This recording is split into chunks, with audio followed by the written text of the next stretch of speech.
और हर कोई पिछड़ों की बात कर रहा है, हर कोई दलितों की बात कर रहा है, हर कोई अल्पसंख्यकों की बात कर रहा है। बातें तो सभी करते, काम कौन करेगा, कब होगा काम? 75 साल हो गए। इन 75 साल में 1990 में मंडल कमीशन, 1993 में 27% आरक्षण पिछड़ी जाति को मिला। लेकिन 1993 के बाद 2001 में उत्तर प्रदेश के आज के रक्षा मंत्री माननीय राजनाथ सिंह जब उत्तर प्रदेश के मुख्यमंत्री थे, तो उन्होंने पिछड़ों की दशा और दिशा को देख करके उत्थान के लिए सामाजिक न्याय समिति की रिपोर्ट तैयार की और वो रिपोर्ट लागू होता सरकार चली गई। सरकार के जाने के बाद उत्तर प्रदेश में सर्वाधिक जो राज्य करने वाली हैं बहुजन समाज पार्टी, समाजवादी पार्टी 4 बार सरकार रही। हम ये नहीं करें कि समाजवादी पार्टी ने प्रयास नहीं किया या बहुजन समाज पार्टी ने प्रयास नहीं किया, लेकिन ये काम हुआ क्यों नहीं, ये चर्चा होनी चाहिए। अति पिछड़ों को, अति दलितों को, माइनॉरिटी की सबको वोट चाहिए और ये सही है।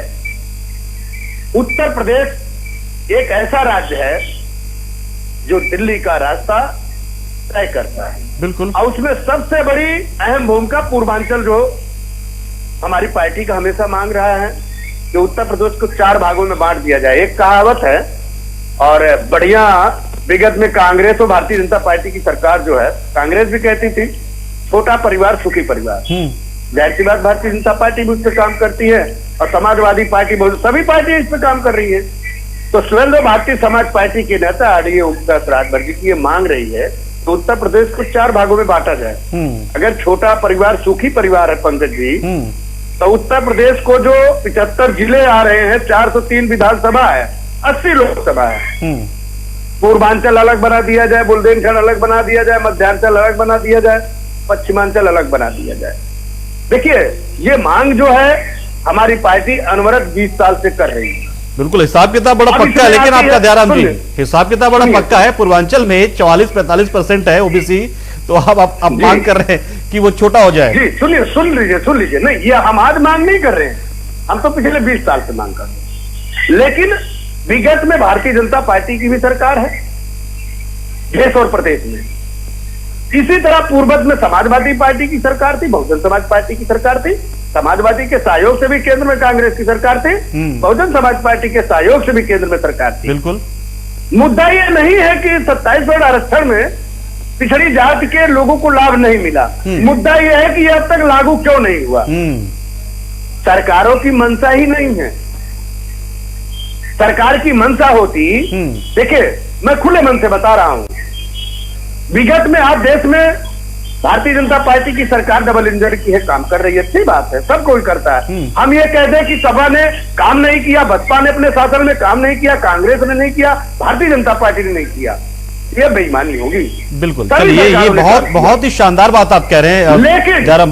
लेकिन पंकज भाई आज पिछड़ों की बात आ रही है, दलितों की बात आ रही है, अब माइनॉरिटी की बात आ रही है। 75 साल हो गए हमारे देश को आजाद हुए, आखिर हम इनके नाम पे वोट मांग करके इनको क्यों नहीं इनकी हिस्सेदारी राजनीतिक शैक्षणिक देते। विगत में आज भारतीय जनता पार्टी से भी सवाल है, ये भारतीय जनता पार्टी ये ना सोचे कि उससे सवाल नहीं है, बिल्कुल, क्योंकि जब तक अधिकार नहीं मिलेगा।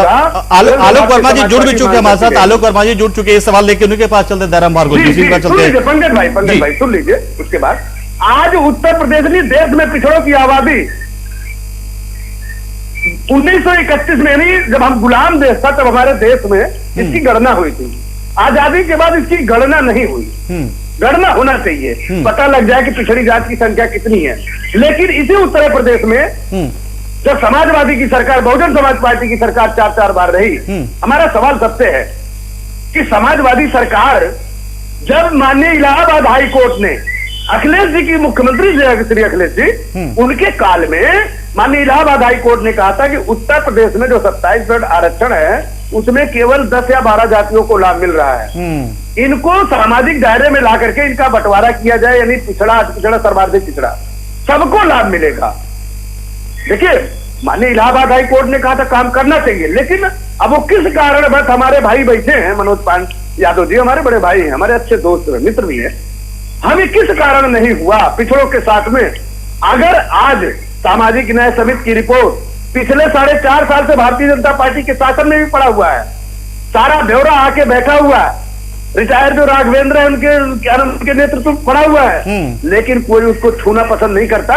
लेकिन आज लोकसभा चुनाव आ रहा है तो भारतीय जनता पार्टी भी कह रही, समाजवादी पार्टी भी कह रही, बहुजन समाज पार्टी भी कह रही, कांग्रेस भी कह रही है, कह तो सब रहे हैं। लेकिन जब आप सत्ता में थे तो इसको लागू क्यों नहीं किए भाई? आप चाहते तो लागू कर सकते थे, हिस्सा अधिकार दे सकते थे, इनका एक समय सीमा बढ़ाया जा सकता था। लेकिन जब आप सरकार में थे तब आपने नहीं किया, लेकिन आज विपक्ष में है। ये बात और है पंकज भाई, मैं समाजवादी पार्टी भाई को नहीं बता रहा हूं, मैं भारतीय जनता पार्टी को भी कह रहा हूं, कांग्रेस का अगर मित्र हो वो भी सुने, बसपा को वो भी सुने, कि जब लोग सरकार में होते हैं